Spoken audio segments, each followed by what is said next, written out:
Hello, I'm Powell Gammill, and I'm running for Congressional District 9 on the Libertarian ticket. Analysts and economists are saying failure to deal with the fiscal cliff could result in a new recession. It is possible that the lame duck session will not address this. If that were the case, how would you manage this when you came into office? The first plank I have, and have had since 2004, is cutting and actually gutting the spending that's going on in Washington, D.C. It's the only way to reduce the debt.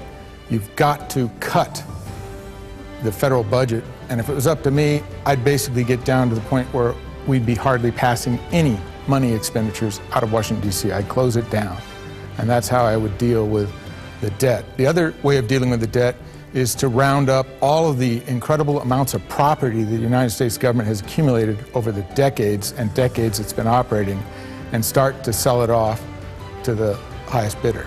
What is your position regarding repeal or restatement of Obamacare?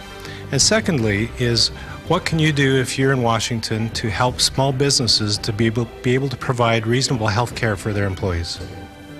First off, I not only oppose Obamacare, but there is no mandate in the Constitution for the government to pass any kind of mandatory health care legislation. That's simply off the table, and it should be. It should be illegal. Unfortunately, our courts have not struck it down as they should. As for the other, there is no legitimate mandate that government can put on businesses to get health care for its employees.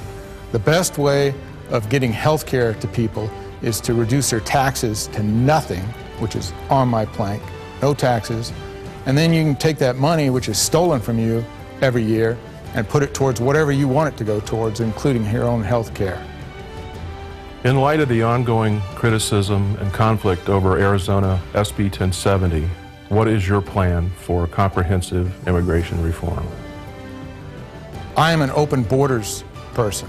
I believe there should be no restrictions on anybody's right to travel into, around, in, or out of the United States. They don't need anybody's permission unless they're passing through somebody's personal private property. Now, people don't like that. Well, that's too bad. They're basically stepping on their own rights to travel. Nobody should need anybody's permission to travel, especially on public roadways.